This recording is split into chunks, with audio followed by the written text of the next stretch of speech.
அனைவருக்கும் அருள் சரவணின் அன்பு வணக்கங்கள். இது உண்மையில் நடந்த கதை. ஒரு சின்ன பையன் 8 வயது இருக்கும். கம்ப்யூட்டரில் ஷூட்டிங் கேம்ஸ் விளையாடுவதில் அவனுக்கு பிரியம். அவனுக்கு கேன்சர் வந்துவிட்டது.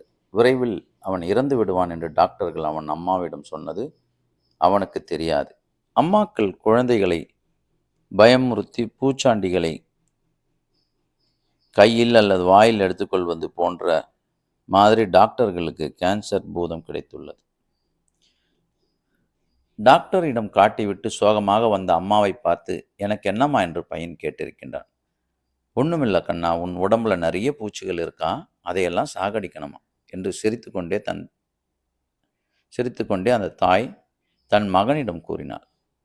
6 மாதங்களுக்கு பிறகு பையனை செக்கப் செய்த டாக்டர்களுக்கு ஒரு இன்ப அதிர்ச்சி. சிறுவனின் உடலில் ஒரு கேன்சர் வைரஸ் கூட இல்லை. ஆகா, இது எப்படி சாத்தியம் என்று அவர்களுக்கு புரியவும் நியாயமில்லை. அதனால்தானோ என்னவோ பல கிறிஸ்துவ மருத்துவமனைகள் ஜீசஸ் ஹீல்ஸ் என்று போட்டிருக்கிறார்கள். எப்படியோ பையன் பிழைத்து விட்டான்.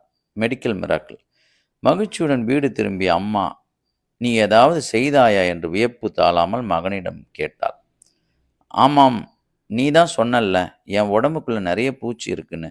நான் கம்ப்யூட்டர் கேம் விளையாடுவது போல் அந்த பூச்சியெல்லாம் ஒன்று ஒன்றா சுட்டு சாகடிப்பதாக நினச்சி விளையாடினேன் என்றான். நடந்தது அவ்வளவுதான். ஒரு விளையாட்டு, உயிர் காக்கும் விளையாட்டு. நன்றாக தெரிந்து கொள்ளுங்கள். நீங்கள் தான் கல், நீங்கள் தான் சிலை, நீங்கள் தான் சிற்பி. உடைப்பதும் நீங்களே, உருவாக்குவதும் நீங்களே. உடைப்பதை நிறுத்தி உருவாக்கி பாருங்கள். வாழ்க்கை உங்கள் வசமாகிவிடும். உங்கள் மனம்தான் அனைத்திற்கும் காரணம். மனதை செம்மையாகவும் மனதிற்குள் ஆட்டோ சஜஷன் என்று சொல்வார்கள். திரும்ப திரும்ப நான் ஆரோக்கியமாக இருக்கின்றேன், நான் சந்தோஷமாக இருக்கின்றேன் என்ற வார்த்தைகளை அதிகமாக கூறுங்கள். உங்கள் வாழ்க்கை அழகாகவும் அன்பாகவும் மாறும். நன்றி, வாழ்த்துக்கள். வாழ்க வளமுடன்.